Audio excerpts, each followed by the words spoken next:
Nous allons voir maintenant le cas de la convection en régime permanent.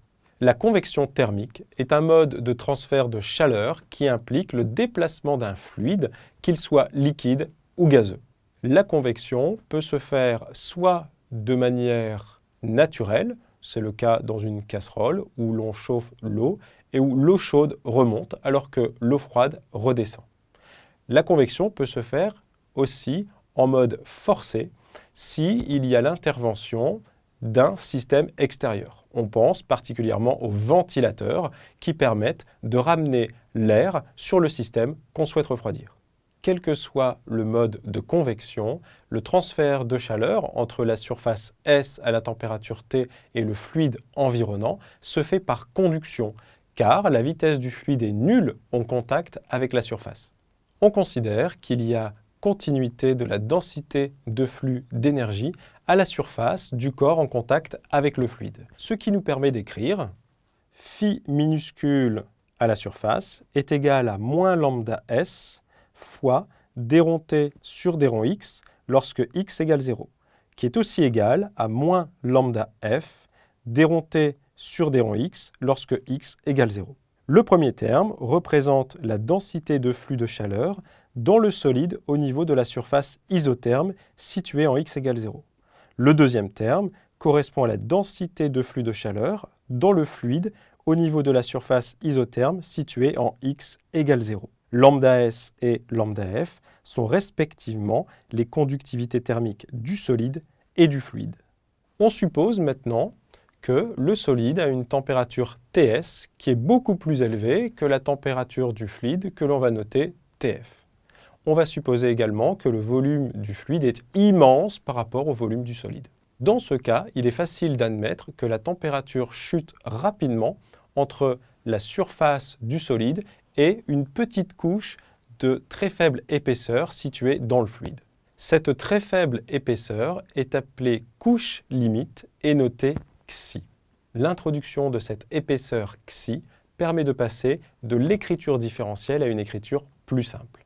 Nous avons toujours phi minuscule surface qui est égal à moins lambda s fois d rond t sur d rond x lorsque x égale 0, égale moins lambda f fois d rond t sur d rond x lorsque x égale 0, égale moins lambda f fois tf moins ts sur xi. Vous voyez, nous sommes passés de l'écriture différentielle à une écriture plus simple avec une différence de température divisée par xi. On en déduit l'expression du flux de chaleur échangé par convection, phi majuscule surface, est égal à moins h fois s fois tf moins ts, avec h qui est égal à lambda f sur xi en watts par mètre carré et par Kelvin. Cette dernière équation est appelée loi de Newton, où h est le coefficient de transfert convectif. Le coefficient dépend uniquement des propriétés du fluide et de la nature de son écoulement. On peut, comme en conduction, définir une résistance thermique, RTH égale delta T sur phi majuscule, qui est égal à 1 sur HS. Nous allons voir maintenant le transfert de chaleur par rayonnement.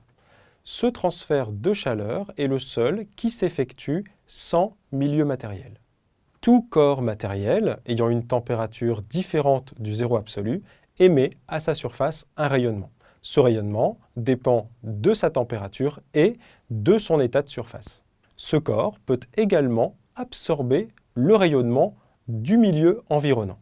Donc, pour faire le bilan thermique, il faut tenir compte des flux absorbés et émis par le corps. Nous allons voir le cas de deux surfaces, S1 et S2, se faisant face avec des températures T1 et T2. Le flux échangé par rayonnement entre les deux surfaces S1 et S2 de température T1 et T2 est phi majuscule égale S1 fois F indice 1,2 fois sigma minuscule fois entre parenthèses T1 puissance 4 moins T2 puissance 4, avec sigma minuscule, la constante de Stéphane, qui est égale à 5,67 10-8 watts par mètre carré par Kelvin à la puissance 4. F12 est un facteur de forme gris, qui dépend de la géométrie des surfaces et de leur position relative, ainsi que de leur nature et de leur état de surface. F1,2 est égal à 1 sur 1 moins epsilon 1 sur epsilon 1 plus 1 sur petit f1,2 plus 1 moins epsilon 2 sur epsilon 2 fois S1 sur S2.